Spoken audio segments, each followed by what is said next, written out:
Good morning. Good morning. It's about 2:39 a.m. I'm on my way to the gym right now. I was thinking about something and it was an example.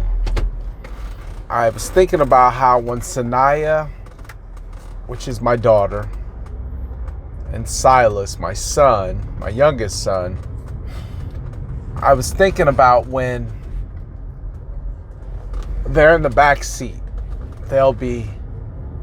Sanaya will start singing her alphabets, or reciting the books of the Bible, and Silas will jump inside of it and start singing. Or if Sanaya is singing a song, then Silas will jump in, and it irritates Sanaya. And Sanaya doesn't want to share that spotlight. So Sanaya, instead of ignoring it, Sanaya will just keep yelling loud. Now Sanaya is 3 years old. I don't know how to explain to her that if she just ignores it, he'll stop. So she just gets mad and she says, "He's bothering me. He won't stop." And the more he starts singing, the more she gets frustrated and starts yelling. The more she gets frustrated and starts yelling, the louder he starts singing. And the louder he starts singing, the more she starts to cry.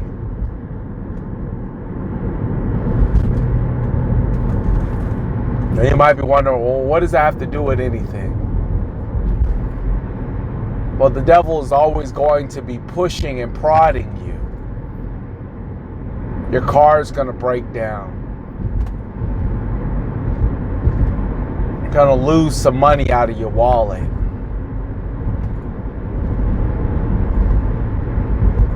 You're not going to have what you need to pay the electricity bill. You loaned somebody some money and they didn't come through like they said they would. Your tires blew out. It's 115 degrees outside, your AC's gone.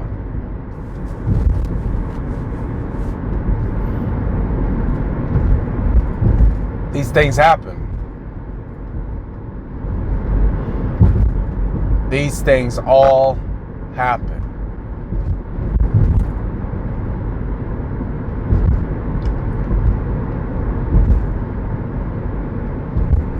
But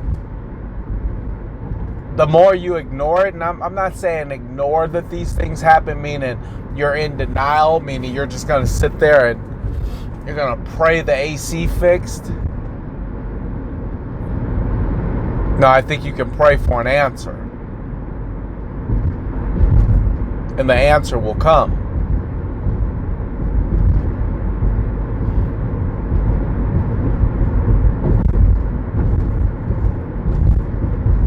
But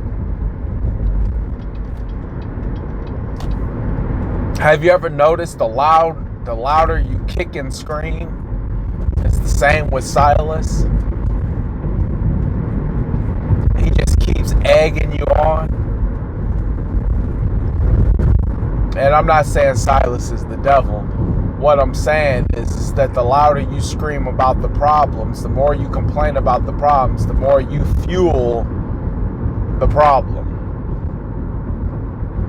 The more you give power to the problem, the more the problem becomes magnified.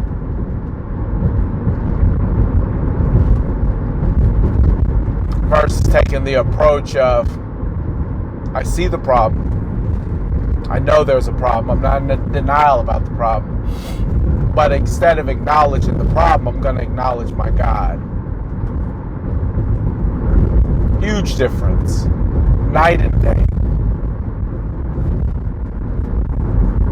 Night and day.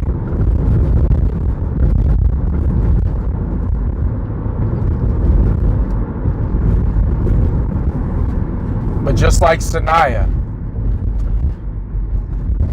we kick, we scream, we yell, we acknowledge it, and we hope that makes it go away. And it never does. I almost always have to intervene between these two and tell Silas to stop it. Sanaya, stop feeding into it.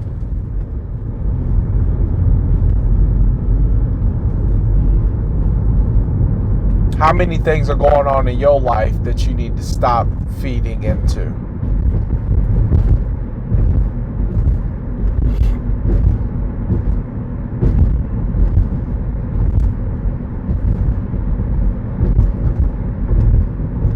You get to a point, or you should, not where you're not dealing with problems, because I think you're going to deal with a problem, some problem, for the rest of your life. But if you keep finding yourself dealing with the same problem,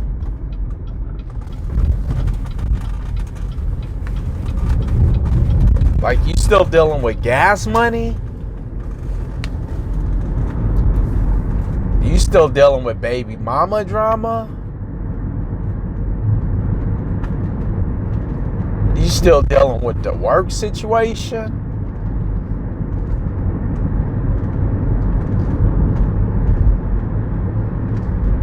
and I would say that you got a lot of things that you're trying to handle yourself that you should have been let go.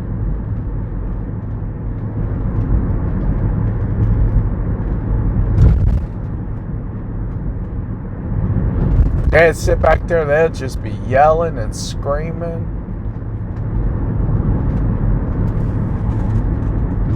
And it'd be like, Sanaya, just ignore him. He's only singing louder because he knows it's bothering you, because he knows it's getting to you, because he knows it's irritating you. Imagine if you ignored it, how much he would go away. The problem will always be fixed.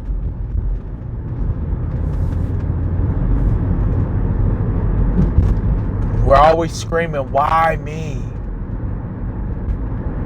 I know I got up this morning and I was like, I looked at the clock because something was going off. I was listening to an audio book and something in the audio book something was beeping. So I got up, it was 1:14 on the clock. 1:14. I wake up at 1:40 sharp. 1:40 sharp, I wake up. Not 1:41. My hand's already on the clock by 1:40 and a half. But I looked at all this beeping was going on about 1:14. And my mind automatically calculated how much time I had left to sleep. And it said, you got 26 more minutes to sleep. I hurried back because I keep my phone plugged in away from me. I hurried back to my bed to get every ounce of that 26 minutes to sleep.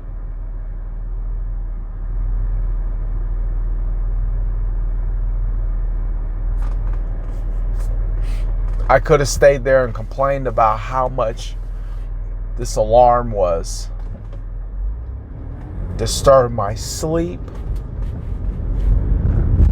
I could have stood there talking about, well, I'm up now.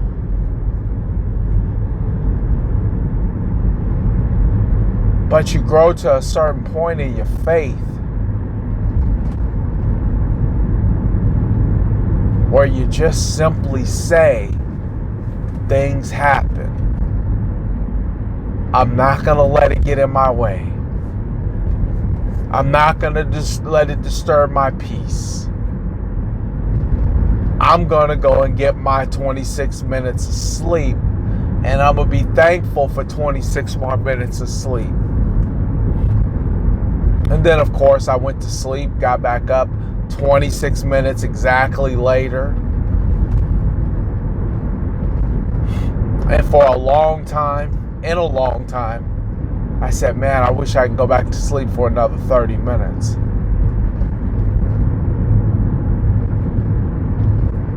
But then I said to myself, this too shall pass. And I got ready.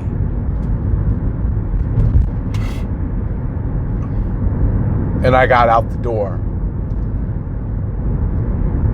in record-breaking time.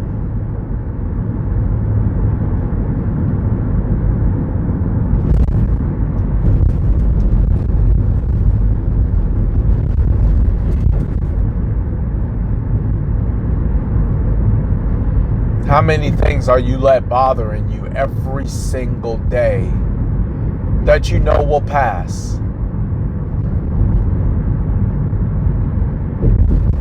How many problems are coming at you that you're constantly verbalizing?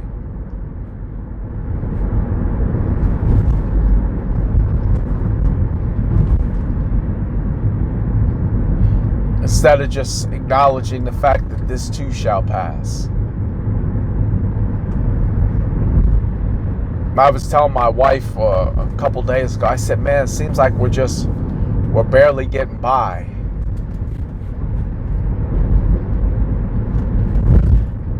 She says, yeah. I said, yeah, it seems like we're just barely getting by. The funny thing was, I said, I like it. She says, what do you mean you like it? I said, I like it. I said, because the word says, don't forsake the days of small beginnings. There will be a point of abundance. I remember getting by at a few points. I remember as a child getting by. I remember as a teenager getting by. I remember as a young adult getting by. I remember as an adult getting by. But at each stage of those getting bys, I also remember abundance.